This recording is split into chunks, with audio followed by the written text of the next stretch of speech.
नमस्कार, मैं हूं देवेंद्र। आप देख रहे हैं पंजाब केसरी टीवी। प्रधानमंत्री किसान सम्मान निधि योजना के तहत करनाल जिले में जो पैसे किसानों को दिए गए थे, अब वापस करने का नोटिस दिया गया है 2592 किसानों को। ये नोटिस में क्या कुछ है, और उधर संसद का मानसून सत्र शुरू हो चुका है, तो पैरेलल संसद चला रहे हैं किसान, जो किसान आंदोलन में लगातार बैठे हुए थे। तमाम मुद्दों पर बात करेंगे। मेरे साथ हरियाणा के कृषि मंत्री जयप्रकाश दलाल हैं। दलाल साहब, जो किसानों को नोटिस दिया गया है, ये क्या नोटिस है और क्या उनसे पैसा वापस लिया जाएगा? पीएम किसान सम्मान निधि की जो पहली किस्त थी जी, वो जिस भी किसान ने मांगा उसके खाते में ट्रांसफर कर दी, और बाद में उनको वेरीफाई किया कि गाइडलाइन जो है भारत सरकार की, उनके अनुसार वो सही है नहीं है। उसमें पाया गया कि बहुत सारे किसान ऐसे हैं जो इसके पात्र नहीं थे, जैसे इनकम टैक्स के किसान हैं, या सर्टन लिमिट से ज़्यादा की जमीन के किसान हैं जी, या कुछ ऐसे लोग हैं जो पति और पत्नी दोनों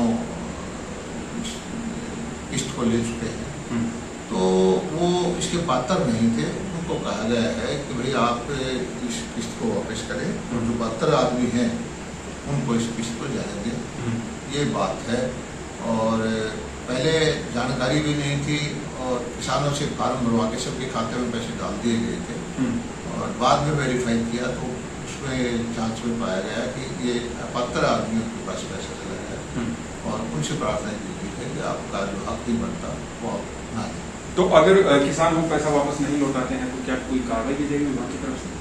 नहीं, किसान को पता है कि जो उसका हक नहीं है, अनजाने में ले लिया है, तो किसान उसको वापस कर देता है। ऐसा कोई मुद्दा नहीं है, किसान वापस नहीं देता। तो ऐसे ही नोटिस पूरे प्रदेश में दिए जाएंगे? पूरे ये चीजें पूरे प्रदेश में, पूरे देश में है कि जहाँ जहाँ किसी अपात्र आदमी को सरकारी पैसा चला गया है, तो उसको वो लेने का अधिकार है ही नहीं, तो वो कैसे लेगा?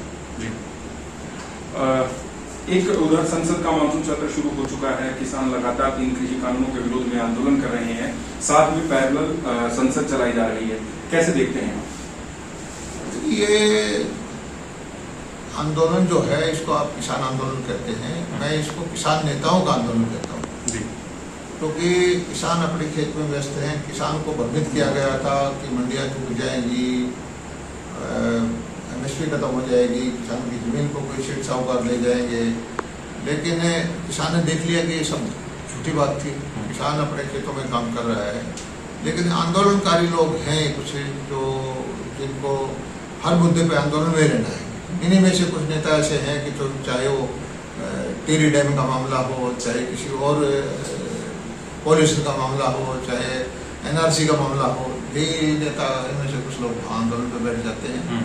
ये आंदोलन करना इनका रोजी रोटी है। लेकिन एक चीज़ इनकी गलत मानता हूँ कि जो लोकतंत्र के अंदर संसद को जो अधिकार दिए गए हैं, और इतने सालों में 60-70 साल में कितनी बार हमने संविधान संशोधन किए, कितने कानून बनाए, और उनको हम बार बार संशोधन करके अमेंड भी करते गए। और अभी भी हमारे कृषि मंत्री जी कहते हैं कि आप बताइए किसी चीज़ के अंदर कोई कमी है, कोई शंका है, दूर करके हम उसको सुधारने के लिए तैयार हैं। उस बात में इनकी रुचि नहीं है। ये कहते हैं कि जो संसद को अधिकार है कानून बनाने को, उसका अधिकार जो करोड़ों आदमियों ने उनको चुन के भेजा है, उसकी बजाय हम जो लोग जो सड़क पे बैठे हुए हैं, हम फैसला करेंगे कि इसको वापस ले। तो ये लोकतंत्र के लिए तो किसी तरह से भी उपयुक्त नहीं है कि आप ना संसद को मानो, ना जनता को मानो, ना लोकतंत्र को मानो, ना सुप्रीम कोर्ट को मानो। लोकतंत्र की आप बात कह रहे हैं। लोकतंत्र में लगातार देखा जा रहा है मंत्रियों का विरोध होता है। आप भी उसका सामना कर चुके हैं, डिप्टी स्पीकर, मुख्यमंत्री, उप मुख्यमंत्री, और अब टिकैत जो राकेश टिकैत है किसान नेता, उन्होंने कहा है कि अगर संसद में उनकी आवाज नहीं उठाते, किसानों की आवाज नहीं उठाते, तो उनके एरिया में उनका विरोध किया जाएगा सांसदों का। कैसे देखते हैं? देखिए, इस देश में कानून का राज है, लोकतंत्र का राज है। टिकैत साहब कई बार जनता का आशीर्वाद लेने की कोशिश कर चुके हैं, वहाँ से जमानत जब्त करवा चुके हैं, और चटोनी जी भी करवा चुके हैं।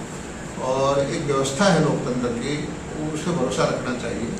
और इस देश में लोकतंत्र ही मान्य रहेगा।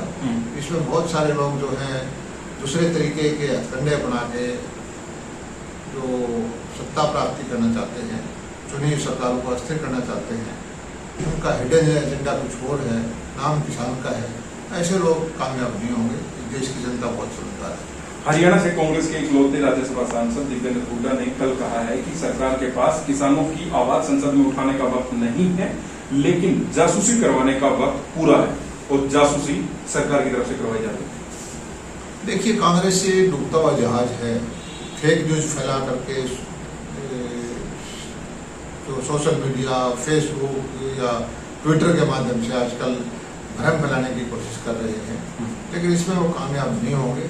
और कांग्रेस को जहाँ तक जासूसी या लोकतंत्र की बात करने का, मुझे नहीं लगता इस तरह विषय पर बात करेंगे तो कांग्रेस का वो काल भी याद आ जाता है जब उसने लोकतंत्र को हत्या कर दी थी, आपातकाल लगा दिया था, सुप्रीम कोर्ट को भी एक तरह से साइडलाइन लगा दिया था, लाखों आदमियों को जेल में भेज दिया था।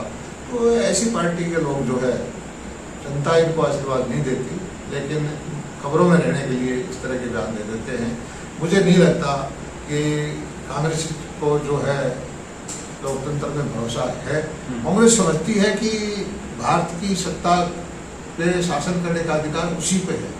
इतने साल हो गए, 7-8 साल मोदी जी को, आज तक कांग्रेस को ये हजम नहीं हो पा रहा, खासकर एक परिवार को जो ये समझता है कि शासन करने का अधिकार उसी के खानदान को है और उनको लोकतंत्र पे भरोसा नहीं है। तो तरह तरह के, कभी वो हमारे पराक्रम करते हैं सेना के लोग तो कहते हैं सच सबूत मांगते हैं, कभी वो राफेल का नाम का खड़ा करते हैं ड्रामा, कभी एनआरसी पर भ्रम फैलाते हैं, कभी कुछ करते हैं और कभी किसान हितैषी बन के ड्रामे करते हैं।